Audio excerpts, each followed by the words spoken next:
Hey, welcome back to the channel. Today we're going to talk about the big three in financial literacy, and that's compound interest, budgeting, and credit, and how it impacts your financial health. My name is Austin Broughton. I'm a mortgage advisor here in Northern California with Guild Mortgage. First up, we're going to talk about compound interest.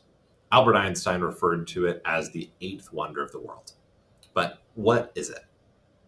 Compound interest is interest on a loan or asset that is calculated based on both the initial amount and accumulated interest over previous periods. This means that your money is going to grow faster as it compounds. Imagine you have $1,000 that you invested at a 5% interest rate. By the end of the year, you'll have $1,050. That's cool. But the second year, you are going to earn interest not just on the original 1,000, but on the 1,050. This allows it to compound, keyword, and grow faster over time. While compound interest can work wonders for savings and investments, it also has a negative impact when it comes to debt. So,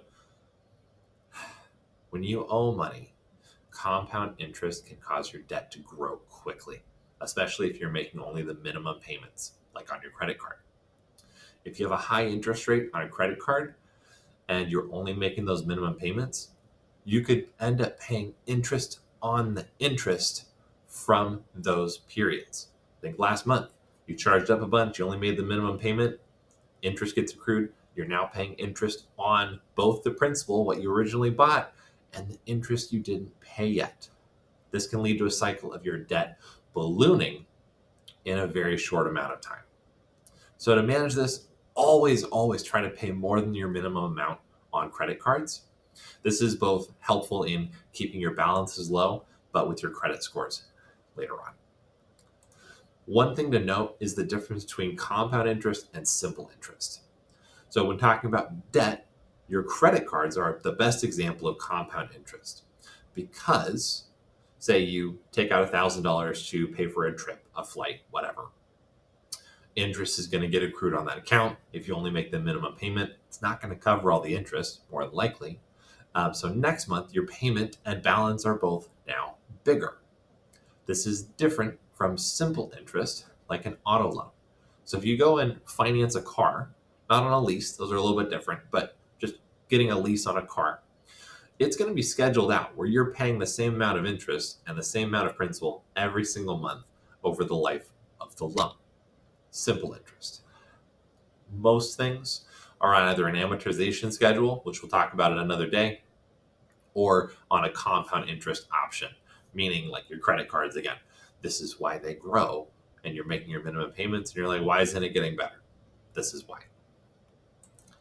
The next thing to talk about is having a family budget, a household budget. A budget is essentially your financial plan that helps you manage your money for whatever you want. This involves simply tracking your income and expenses to make sure you're not spending more than you're earning. I'm not saying you need to deprive yourself, but you need to figure out what's important and where you want to spend your money. To create a budget, you're going to want to list out all of your sources of income and all of your monthly expenses, including the big ones like your fixed costs, like your rent or your mortgage, your phone bill, your utilities, your groceries. Fixed and variable incomes. You want to have a clear picture of your finances as a whole so that you can identify areas where you can cut back and save money and put that money towards something that's actually important to you.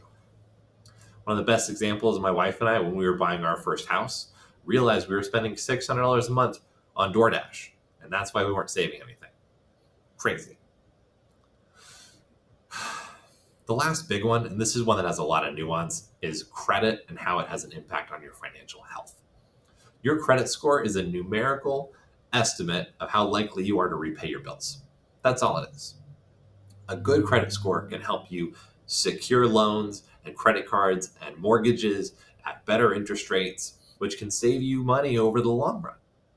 On the other hand, having a bad credit score can limit your options, meaning you need to either have bigger down payments or you're going to get worse interest rates on these options.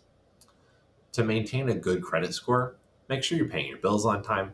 Try to keep your credit card balances low, like in the 20 to 30% or lower range. And don't try to open too many accounts at the same time. It's unfortunate, but at the end of the day, the credit bureaus are a lot like the mafia. You have to pay to play. So if you're not actually using your credit, they're not going to be able to score you. And if they can't score you, it's going to cost you more in the long run because you're not going to have that credit history that lenders are looking for. To recap, we've covered the importance of compound interest, the basics of setting up a budget, and how credit can impact your financial health. These financial principles are essential for achieving long-term financial stability. I urge you to start implementing these basic strategies and wrapping your head around these concepts in your daily life. For more resources, feel free to check out the show notes, my website, or do some reading on your own and some research. Don't just take my word for it. Don't forget, if this was helpful, please like, share, and subscribe to the channel. I'm here to help educate you with financial literacy and mortgage content. So if you're interested in that, this is the place. Thank you for watching.